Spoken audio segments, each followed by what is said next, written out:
A game warden and her fiancé come up against the wrong kind of wildlife when they're threatened by poachers in tonight's thriller. Wounded is at 9. In this week's I Dare You, the Ultimate Challenge, we've dared motorcycle stunt rider Pat McGrorty to escape 18 tons of crashing cars. Plus, stunt pilot John Helton takes our challenge to land his plane on top of a speeding van. Plus, the greatest car jump of all time ends in disaster. All this on I Dare You, the Ultimate Challenge. These surfers are being chased by a thundering wall of water. They call it shooting the curl. Now imagine trying to stay one step ahead of a man-made wave of crashing cars. That's just what one brave daredevil will attempt to do tonight. Here's the view from the aerial camera overlooking our 40-acre stunt site in Las Vegas. Daredevil Pat McGrorty is getting ready to shoot the curl on a motorcycle. Here's how it's supposed to work. Pat will rev up his Honda CR250 trail bike and race towards a row of 10 cars. The full-size American cars each weigh nearly 2 tons. As you can see, they're lined up nose first into the ground, and they're being suspended by a 1/4-inch steel cable. Just before Pat reaches the first car, there's going to be a massive explosion, which will set off a thundering chain reaction. The cars, which are loaded with gunpowder bombs laced with petrol, will come crashing down like a row of steel dominoes. Hopefully Pat will be able to stay one step ahead of that 18-ton killer wave and shoot out safely on the other side. If Pat and his stunt crew's timing isn't perfect, this stunt could end in disaster. So who would dare to accept a challenge as risky as this? Let's meet Pat McGrorty, the only man brave enough to try it.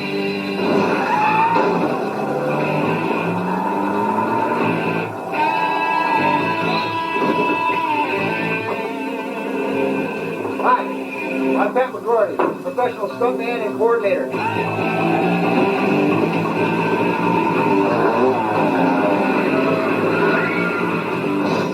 He may be a high-speed Hollywood stuntman now, but when he was growing up, Pat always wanted to be a cowboy. I got my balance for motorcycle work actually from horses, because I started when I was like 5 on ponies and horses, so it's a similar balance thing, just staying on top of it. Pat may have excellent balance, but our reporter Connie Willis found out what else he'll have to worry about when those cars start crashing down. I'm standing with the stunt coordinator, Ron Altoff. Ron, tell me why this stunt is so dangerous. Well, for a lot of reasons. You got a man pushing a button on a visual.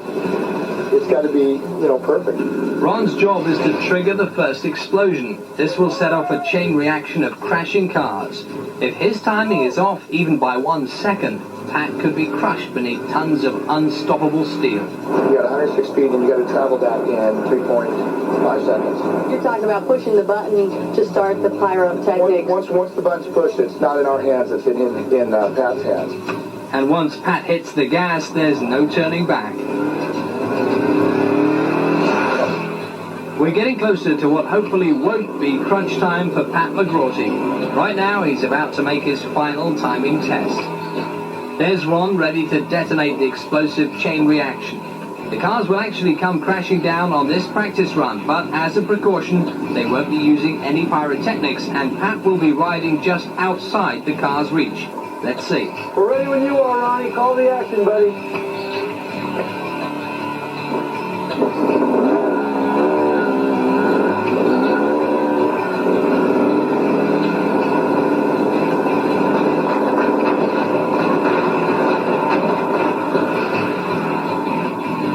Pat's final test run goes well. His timing appears to be dead on. How far ahead of it was I? I like it. It sounds pretty good. He's meeting with his stunt team now to determine whether they need to make any last-minute adjustments before the moment of truth. Oh, okay. I'm pretty happy with it. Yeah, you were well enough ahead where there was a good margin of safety there. Our stunt coordinator, Joe Scorpion, has given the highly dangerous attempt his blessing, so while Pat and his crew reset the cars, let's check out another of the world's most amazing stunts, one that went badly wrong. It was to be the greatest car jump of all time. The year is 1979, and Canadian daredevil Ken Carter has just built a jet car. His plan is to launch it from the Canadian side of the St. Lawrence Waterway and fly it across to upstate New York, a distance of 1 mile. I'm looking for a world record. I'm looking for the ultimate statement. Ken Carter, world's greatest daredevil. Carter's team constructs a 1,500-foot ramp of concrete and steel that will send the car soaring to an altitude of 300 feet. After 2 years of preparation, the ramp is complete and everything is ready to go. But then there's trouble. The day before the stunt, Carter begins to lose his nerve, claiming that the jump is too dangerous. Well, I'm just coming to the end of my rope, and I just can't go out and do the things I used to do 10 years ago. Neither can any one of us in this room. His crew chief, Kenny Powers, is stunned. We put him in the car 4 times. He couldn't go. To make matters worse, Carter's investors stand to lose millions of dollars if he backs down, so they turn to Kenny Powers. So it come down to the fact that win, lose, or draw, we had to go by 11 o'clock the next morning, and they said, Kenny, you're the guy. The following day, Powers replaces Carter. It's go, the light's green, let's get it on. I'm going to get the motors perked right now. I'm ready to go. The crew chief has never been behind the wheel of the jet car, but that's not about to stop him. Go, do it now. You don't have time to think about it. The ones that think about it's the ones that's pushing up daisies. Powers straps himself into the modified Lincoln Continental, not knowing what to expect. Maybe I won't make the river, but I make sure he'll be the first one back to the moon. All of the planning and preparation has come down to this moment, and it's all resting on Kenny's shoulders. He lights it up. And he's off. 2,000 pounds of Detroit steel rockets up the ramp at 390 miles an hour. But then disaster. The car breaks apart in midair.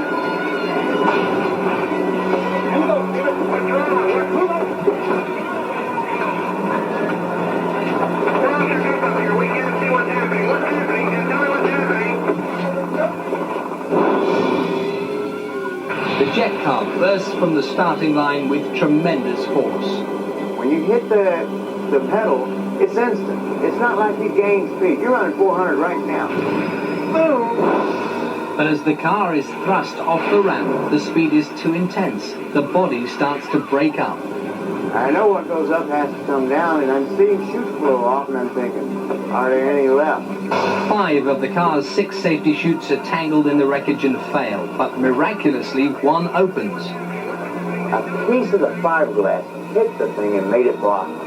Despite the chute, the jet car slams into the water. The force breaks 8 bones in Powers' back.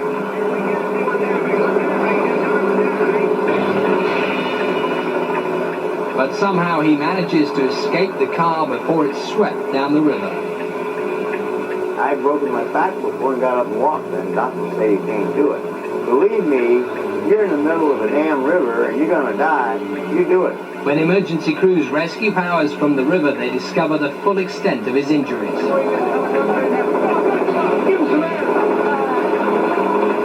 In addition to the bones in his back, Powers has broken 3 ribs, his jaw, a leg, and his wrist. Miraculously, he makes a full recovery.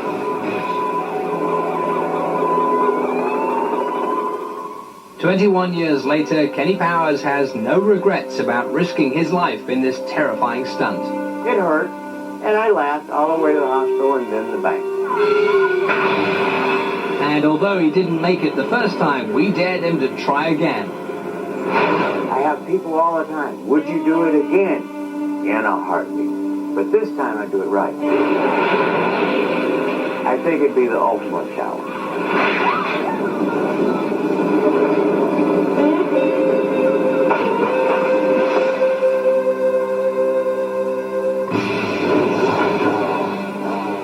Back in Las Vegas, motorcycle daredevil Pat McGrawty is taking a few moments to gather his thoughts. There's crew member Ron Altoff. He'll be triggering the explosion that will cause the chain reaction of falling cars. The critical timing of this stunt is up to him.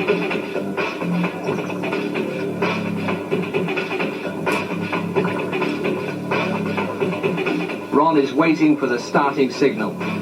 Everything seems to be ready, and he's off. Ron's powering up the bike. His speed must be constant or he could be in grave danger. There's the explosion, and here come the cars. And Pat makes it through. Pat McGrorty shoots the curl, and he makes it look easy. As Connie heads over to Pat, let's take another look at this dangerous race against time. Incredibly, Pat manages to keep his cool. He hits the right speed and hugs that orange line while the wave of cars comes crashing down behind him. In a stunt where inches count, Pat's split-second timing made the difference. As you were going through, what did you see? What do you see out of your eyes? Did you see the explosion? I didn't see them, and I didn't dare turn around because I might have turned right into it, but I could hear the boom, boom, boom, boom, boom right behind me. And it had a real nice, fast timing ring to it. It was just like happening, one boom after another. Very dangerous, never been attempted before, and again, you made it look very easy. Congratulations. Well, thank you. Coming up next, stunt pilot John Helton makes the landing of a lifetime on top of a speeding van. When I Dare You, the ultimate challenge continues.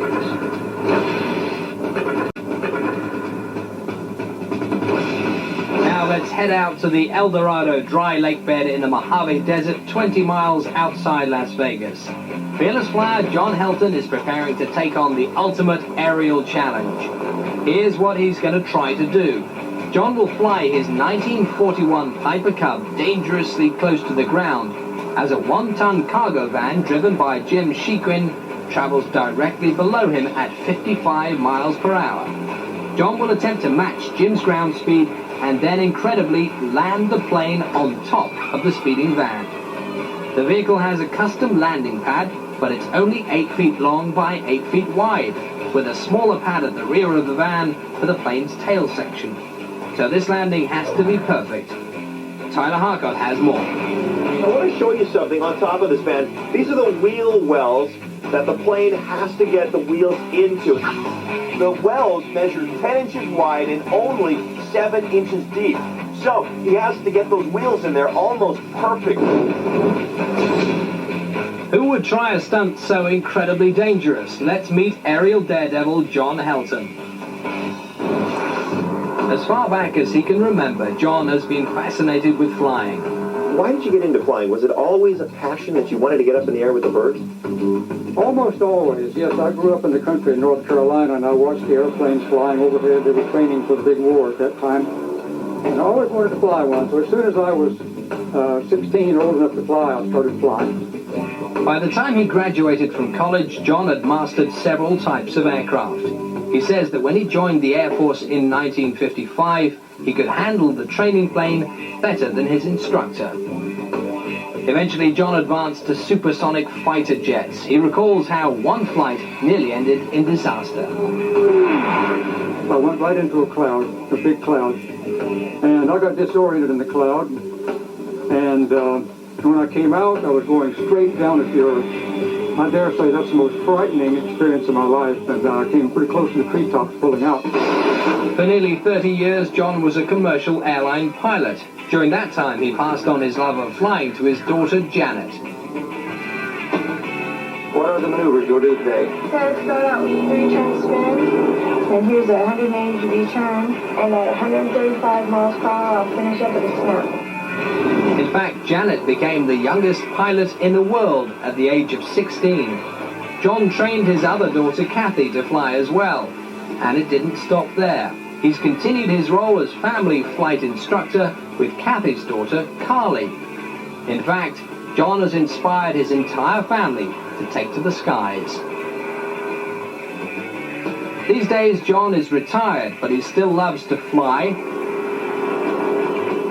So that's why he's going to accept our dare. You know, after spending 28 years in those big machines crossing the Pacific and Atlantic and arriving in some enormous runway, and that gets to be kind of humdrum and old hat. So I decided I'm ready to put some more adventure in my life, so that's why we're here. Today, John is embarking on his most challenging mission ever. Let's take a look at some of the dangers he's about to face. We've got to put this airplane down in a very confined area. I have small wheel wells on top of the van. I have to place the main landing gear wheels directly in those wheel wells. Failing that, then anything can happen. I could slide off the back of the van, off the one side, or possibly even over the front. Very little error can be tolerated. I'd say for width, a maximum of 10 inches. That'd be about 5 inches left, 5 inches right. Another problem, of course, is always Mother Nature, the weather. On a dry lake bed like this, we can have gusting winds. If I go into a dust devil, I'd better hope that I have enough airspeed just to fly away from it. If I'm below my flying speed, I could be in trouble. Aerial coordinator Roger LaRue says there's not only danger in the sky, but also on the ground. We have all these vehicles working in close proximity, so we want to keep our eyes open all the time. All the pilots will be working in a very confined area. We know there's potential danger in what we're doing out here, but we want safety first. That's the most important thing. What we're going to be careful with is when the aircraft sets down on the vehicle itself, it doesn't get hung up on it. We don't have any mechanical failures. At that point, if all works well, we'll have a good safe stunt. Break it off! Break it off! Well, we're about to put all that careful planning to the test. So while John is making his last-minute safety checks, let's cross to Tyler. You can hear the plane revving up behind me. Stunt pilot John Helton is ready to go. He's made his final checks. This is now or never time. The aerial coordinator, Roger LaRue, says this is it. Everything is ready and ready to roll. But the wind is picked up. That has added an extra element to this stunt. This is going to make it very, very difficult. This is something that nobody was really looking forward to. We were hoping for a nice, clear stunt, but it adds an extra element, so we're going to go with this. John is getting his Piper J3 into the air. From the skies, he's lining up with the van that's going to be speeding along immediately below him. Across the desert.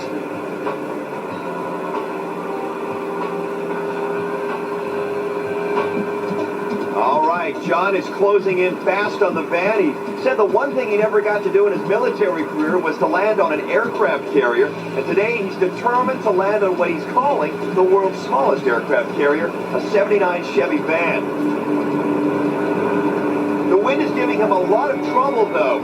This is a difficult and dangerous stunt to begin with, but the desert wind is now making it almost impossible.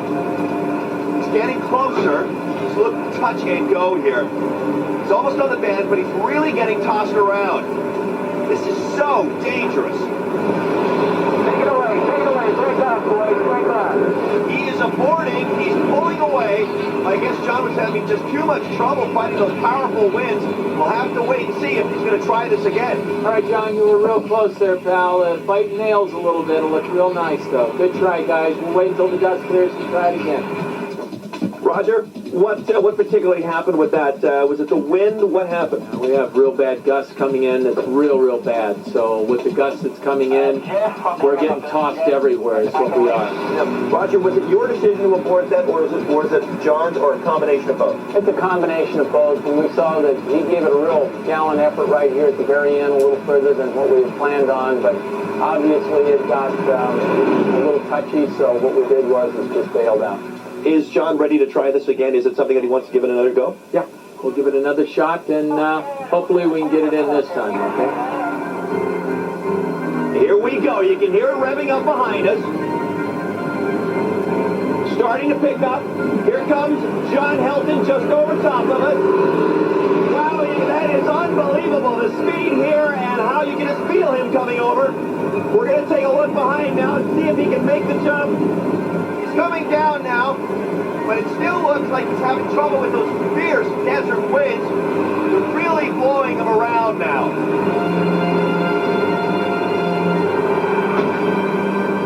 I hope we don't have to wave him off a second time. It looks like he's getting better control of the plane. It's looking very good. Very windy though, very windy. He looks like he's down. He is landing on the van. Oh, yeah! Look at the plane, though. Look at the plane. The plane is still moving around on there. So both John and Jim, the driver of the van, are still in very real danger. The tail has to touch down and the van has to drop about 45 miles per hour, and then they'll be safe. Tail is beginning to drop. There it goes. Fantastic! The stunt is complete, and Tyler heads over to talk with John. Let's take another look at that incredible landing. Here's John's approach. He's still fighting the wind, but there doesn't seem to be as much turbulence. John seems to have much more control, and somehow he makes it look easy, getting his tires into those narrow wheel wells. All he has to do is put the tail onto the special landing pad, and there it is. John Helton lands an aeroplane on top of a speeding van. What an amazing achievement.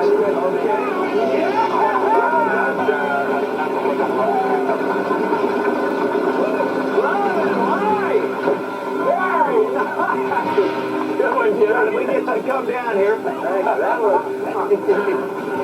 It's John Helton just coming out of the Viper Cup. He's just landed it on this van, John, well done, sir. I'm telling you, this was not easy. It was a heart stopper. John, a little bit nerve-wracking on the second run. That was a week's work.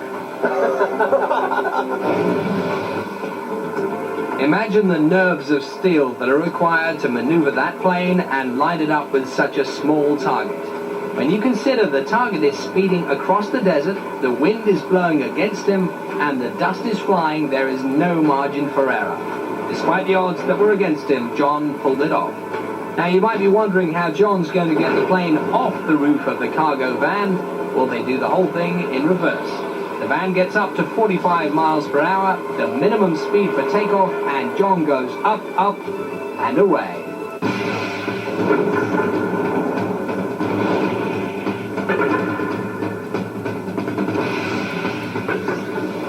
There'll be more stunt action from the I Dare You team at the same time next week. But if that lot wasn't hot enough or hard enough for you, check out X-Rated, our adults-only quiz at 10:50 tonight. It's very cheap.